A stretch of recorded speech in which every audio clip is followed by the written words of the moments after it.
Bonjour, on se retrouve enfin pour un nouvel épisode de Radio Stand, celui-ci étant le 9e épisode.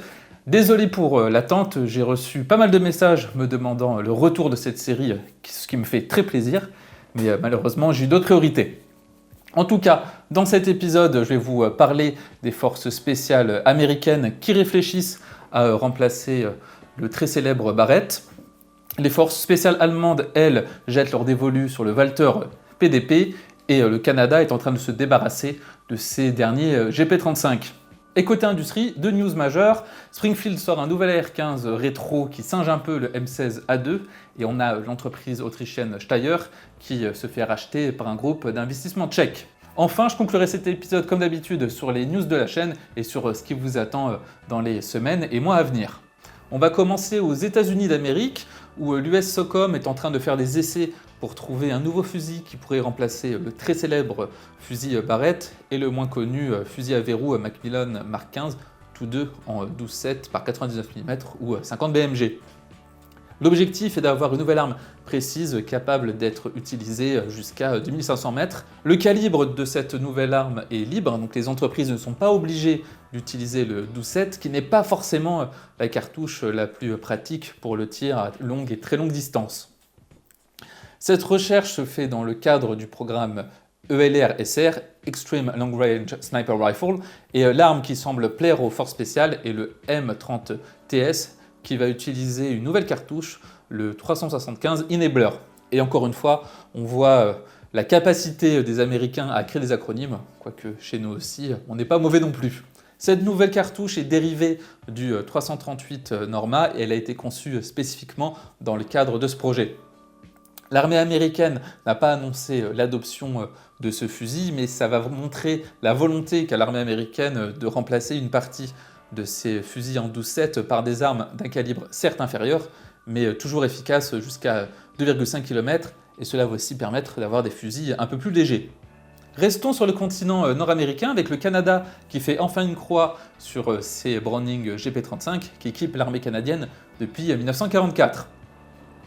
L'armée s'apprête à se séparer de ses tout derniers GP35 qui ont été remplacés par le P320, dénommé C22 pour la version full size et C24 pour la version compacte.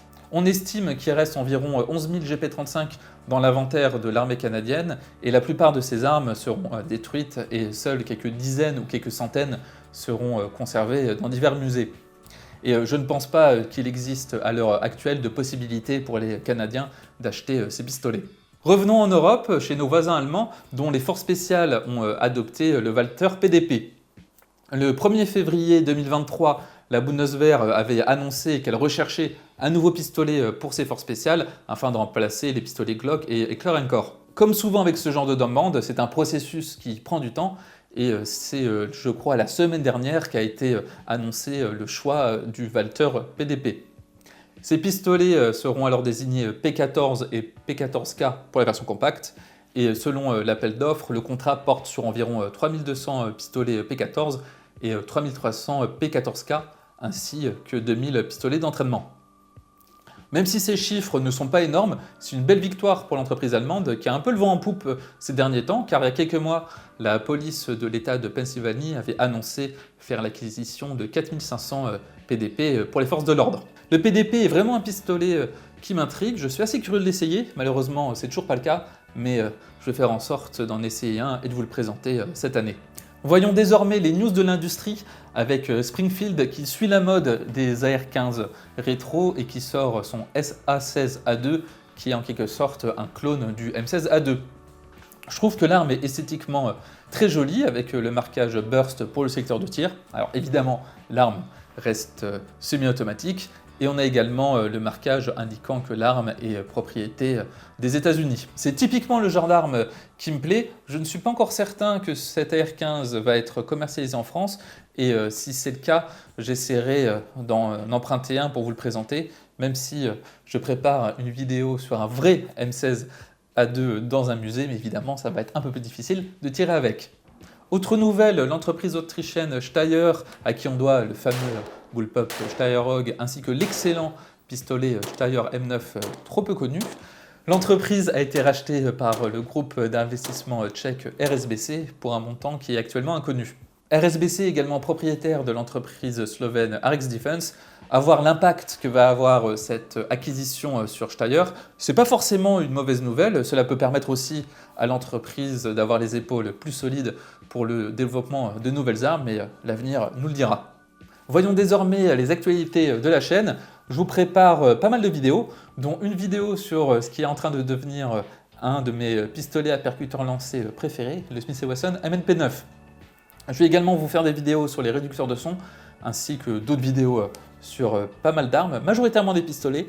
D'ailleurs, il faut que je fasse un petit tour à l'armurerie après avoir tourné cette vidéo pour refaire le stock de munitions. D'ailleurs, n'hésitez pas à participer au budget munitions avec le Tipeee en description. Enfin, je serai normalement présent au salon Eurosatori qui a lieu du 17 au 21 juin. Je ne sais pas encore si je serai présent la semaine complète ou uniquement certains jours, mais je vous tiendrai au courant grâce aux réseaux sociaux et aussi en description. C'est tout pour cet épisode. Je vous invite, comme d'habitude, à vous abonner à la chaîne si ce n'est pas déjà fait, et si vous le pouvez, à rejoindre le Tipeee en description. Sur ce, on se dit à bientôt pour une prochaine vidéo.